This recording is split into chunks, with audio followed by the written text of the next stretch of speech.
Hey guys, what's going on? We're back with some more Weather Painter action. I don't know if I changed this. I don't know if these replays, these replays have been a while. I don't know if these are the ones with Eldlich or not. No, it does not, because does not have the Eldlich cards. But I've been experimenting with the Weather Painter engine, the Weather Painter side engine, because the problem is sometimes these guys play very, very fast, right? When people play very, very fast decks, you die. And the problem about Weather Painter is you don't want to die before you get 3 to 4 Weather Painters. So I've been trying out some Eldlich combo. I find the Eldlich version of this deck to be okay, but it's not that great. But I have one version that got me to Plat 1 on stream as well, if you want to catch that on twitch.tv/ppr15, and I'll cover that in the next video. But no, this is just some more Weather Painter gameplay for you guys. It really is a good deck. The pure version is a very, very good deck versus these very slow, not very slow, but like slowish controlled deck compared to the combo OTK kind of decks.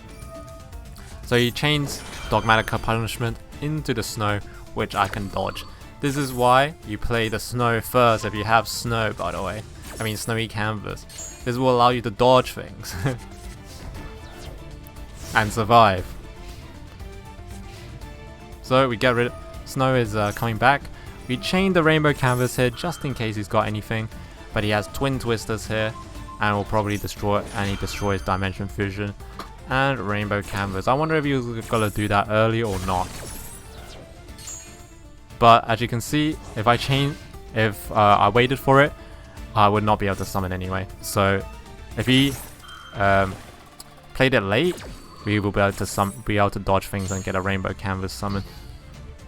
I flip up my skill drain for the uni zombie. I don't know what it does, but I don't want anything to do with it, so I just flipped it up and hope for the best. I keep on searching on the end phase, and yeah, this is like once again I forget about my skill drain, but I could have chained into snowy canvas. This will allow me to search, but I didn't want to do that. I wanted everything back to his hand with the Thundery canvas. So it's unfortunate that we didn't get another canvas on the field, but it's fine because our end goal is good. And then we go for more. We go for searches here. You could chain to get to reposition this if you want, but too many clicks, couldn't be bothered. He goes into TT. Now this is where you chain everything, by the way, to the snowy canvas. This will allow you to dodge everything and get you one search. It's a once per turn search, but you can send a lot of things if you want. This protects me against the Torrential Tribute. That's why this deck can also run Torrential Tribute itself, because you can dodge it yourself. And it's another great way to survive combo decks. Now we activate Rainbow Canvas. We chain it on the standby phase, because if he misses his like Space Typhoon timing, we can be able to get it off sometimes. It depends. It depends how you likes to play. We go into Rainbow. I mean, not Rainbow. Every time I call this Rainbow, but it's Aurora.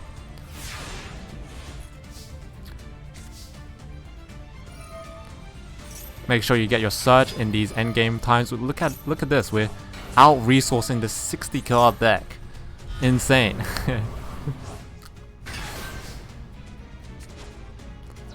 We summon our Gadala. We Rainbow to get our last piece. And this should be pretty much over for this guy. We gotta like bounce things back with our Thundery canvas, and we start hitting him for face. This is when you can potentially go into Rainbow if you want, which I do go for, because I have. Why I will go for Rainbow in this situation is because I have 6 things on the field, right? If you remember on my turn, I had 5 on the board. I Rainbowed 1. Which means I'll have 6 things on the board. So when these guys come back, I will have free material for this. This is the best time to Rainbow. And this rainbow does not work, by the way. It's just for show. It does not work because it's on the skill drain. However, you can out skill drain once you have Thunder on the field. But you know, who cares?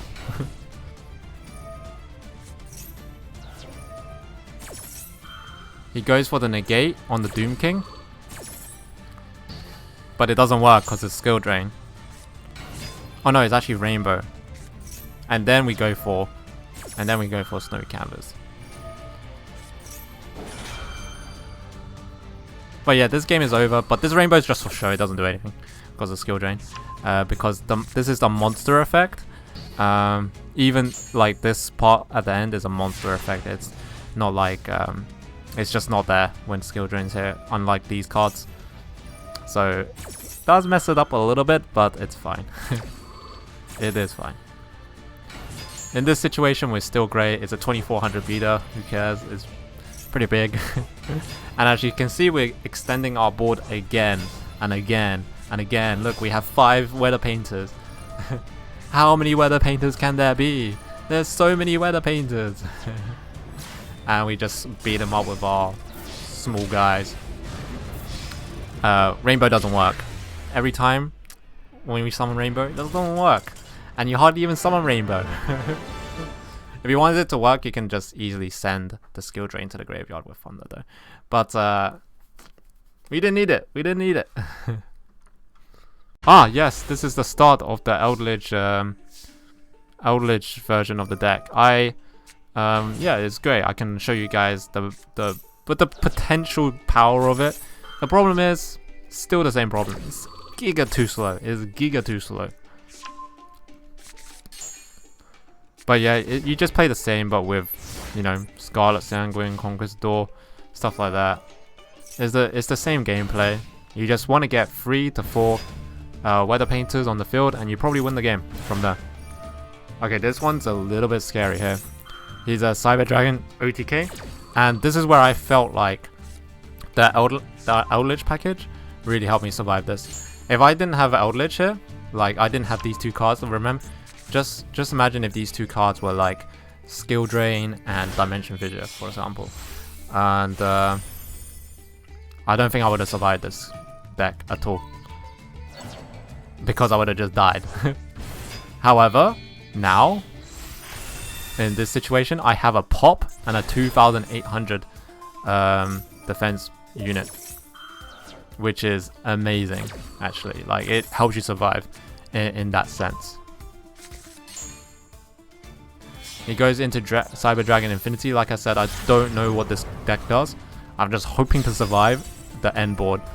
This is where I'm like, I need to go for it, guys. I need to go kill this thing. But I think this card negates or something. Yeah, it negates. So it negates my Sanguine, which is very sad. However, I get my Conquistador. I don't know how good that is, but I get my Conquistador, guys. It's a body. It helps me survive. This deck, you only need to survive. If you survive, you probably win the game. So he pops my Snowy Canvas and my other Conquistador, which is good for me because at the end phase, I will be allowed to get a Scarlet Sanguine. And as you can see, I survived with 800 life points. If that was Skill Drain and Dimension Fissure, I would have died. Skill Drain would have killed me. Dimension Fissure would have done nothing. But now I get a Conquistador. I mean, not a Conquistador, a Haquero. I get 2 Weather Painters. This will allow me to get rid of the nasty stuff, which is this Cyber Dragon, this other Cyber Dragon. And I can set my Rainbow and get a Scarlet, which is great. And we get our 2 Weather Painters back. We're gonna chain our Rainbow. I didn't chain my Rainbow. Should have changed my Rainbow. As a more experienced Weather Painter, chain your Rainbow, guys. Especially when there's stuff to, you know, summon. he goes back into Chimera Tech. He's killing himself with his Verde Alaconde. But now we can... This is why you chain your Rainbow, by the way, guys. We go into Haquero Scarlet. Into Rainbow. Okay, the Rainbow has missed its activation time, by the way. So I will not be able to chain into Aurora to save my Rainbow. Which is sad. It is sad. It's really, really sad. Because it pops. And I don't get my Rainbow. Oh wait, he didn't get it. Never mind. Never mind, it's all good. It's all good in the hood. I chose Cloud for a reason. No, I think I got Cloud from a top deck, but Cloud here is really good because it allows us to recycle 2 Weather Painter cards if he pops a Weather Painter card. Now, he didn't read. Once again, he did not read. And you see, we survived with AI. As long as we survive as a Weather Painter, we win the game. Because we just out-resource these guys, we keep on filling our deck, we keep on searching with our engine, and we keep on bouncing his cards back. And killing the ones that matter. We're sending the ones that matter to the graveyard or banish area, depends how you play it. But now we're in a very, very good position, where we're actually hitting him very hard. This was questionable bouncing this, but I wanted the lethal, so, you know. It's all good in the hood, but as you can see, this is the power of the Eldlich version. If I was playing pure, I would definitely not have survived this at all. If anyone's curious, this is the Weather Painter Eldlich deck list that I ran. I'm running Maxi, Ash Blossom. If I had more, I would run more. I have not got around to crafting this because I went to craft Called by the Grave instead because I felt like it was a better card than the, 6 cards of 3 Maxis, Max, and Ash Blossoms. We have 3 Snows like usual. We changed our Sun for Rain. This Rain has been clutch because it allows us to, when this card is special summoned with Rainbow, and if you search for Rain, you can kill back row decks like DDT. I mean, not DDT, but DD Dynamite. But yes, it's very clutch. And it's a little bit more useful than Sun in this case, because Sun, what I used Sun for before was to tank a hit. So you Rainbow into Sun, this will allow you to tank a hit because it goes in a graveyard, and then on the next turn you can get it back. Because usually you banish everything to save your Weather Painters, but the Sun really tanks the hit for you. We have 2 Clouds like normal, 3 Thunders, and I always like to play with 1 Aurora. 1 Aurora is super value. It's a really, really strong beater, and it also protects your back row. 2 Kaijus, Gardala, doesn't matter what you use. I like Gardala in case of Wind Barrier statue. Eldlich, 2 Eldlich the Golden Lord, 1 Black Awakening, 3 Pot of Peas, 3 Snowy Canvases, as usual, 1 Rain, always like 1 Rain, 2 Cursed Outland, 2 Called by the Graves, 3 Scarlets actually, 3 Scarlet Sanguines, 1 Solemn Judgment. You need to run Solemn Judgment, otherwise you get Harvey Feathers understood and you're going to be very sad. You're going to run 1 Skill Drain, although, if you have Aurora you don't need this. So this is cuttable. Depends what you want. But everyone has a Solemn Judgment. 1 Thundery Canvas and 1 Rainbow Canvas. We cut these to just 1 because we can reoccur them with Cloud. And these 2 cards, Giga Brick anyway. We have 1 Haquero. You can cut this out for 3 Conquistadors. We're running 2 Conquistadors. Why I'm running 1 Haquero, is because with 2 Called by the Graves, 1 Haquero, we can send every single Eldlich that Eldlich players have to the banish area. And they can't do anything about it. That is why. The extra deck is basically the same, but we cut 2 cards to add Super Dreadnought, Railcan, and Gustav. And we have Libe, because you can summon it with Eldlich. That's basically it. And we got 1 more game with the Eldlich deck, and I will show you guys it in. So another great starting hand. I've only showed you guys great starting hands, but generally, guys, it sometimes does break, right? It really does sometimes break. I have to be honest with you guys. I've been showing you guys wins where I don't break too hard.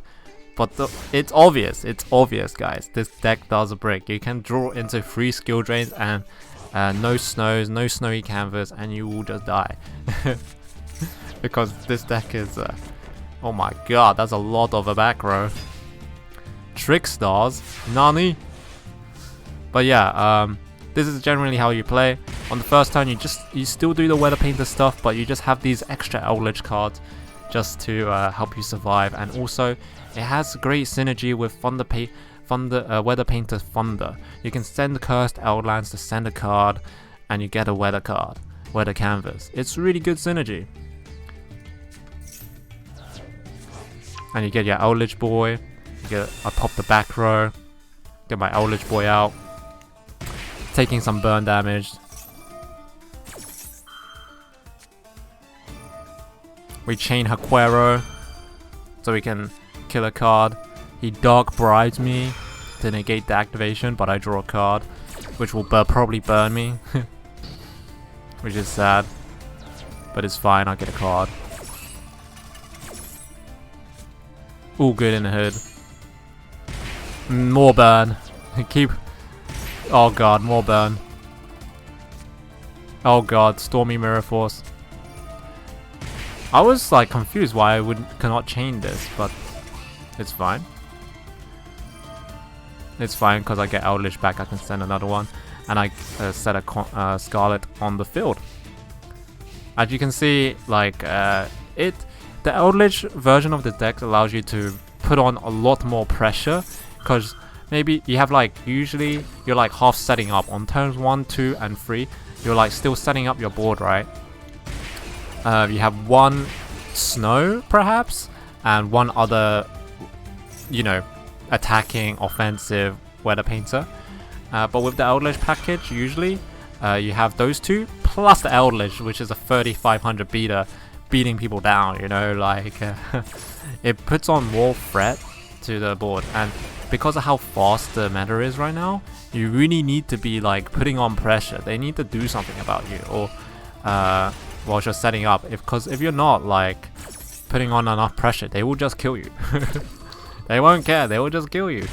And this will allow you to you know, subsidize allows you to put on some pressure yourself, pop some cards, and get a big body on the field. Having big bodies is good, guys. Having big bodies are good. It just, people are scared of big bodies. As you can see, this is reoccurring. I keep on summoning my boy. I send my Eldlich to the. I send my Snow, which is another cool combo. All of these weather cards can be sent as well for Eldlich. And I almost killed myself with his honest play there, but luckily I have, you know, I survived, and my Eldlich are beating him down. If I didn't have my Eldliches, I would probably have died before I killed him, right? But because I have Eldliches, I have a chance. I actually have a chance here to kill him before he kills me because of this burn. So it actually puts on, as you can see, it puts on the pressure. And here we go. Luckily, I set this Conquistador down. He magical cylinders this card, which would have killed me, but I popped my own card with Conquistador and go for lethal. And it was exactly lethal. Well, not exactly, it's like 200 damage off, but this Conquistador has saved me. I could have messed up. I could have put it in defense position, but I clicked the correct one and killed my own Weather Painter, and yeah. Didn't take the magical cylinder damage and killed him. What a great duel. I do not think this would be possible if I was playing pure Weather Painters. I think I would have died in this. In these two scenarios, I felt like I would definitely have died before I got to the point where I could kill him. But with the Eldlich package, I survived. I put on enough pressure. I set up the board. I kept on keep on setting up my board and putting enough pressure to be able to kill him myself. but as you can see, the Weather Painter package was not overshadowed by the Eldlich package. It was slowly getting there, which is why it's good. It's a very slow package, right? To get there, you need a couple of turns to get there, but you also need to survive to get to that point, which this really does help. If you guys enjoyed this video and you want more of this, remember to like, comment, and subscribe, and I'll see you guys next time with Numeron's Weather Painters.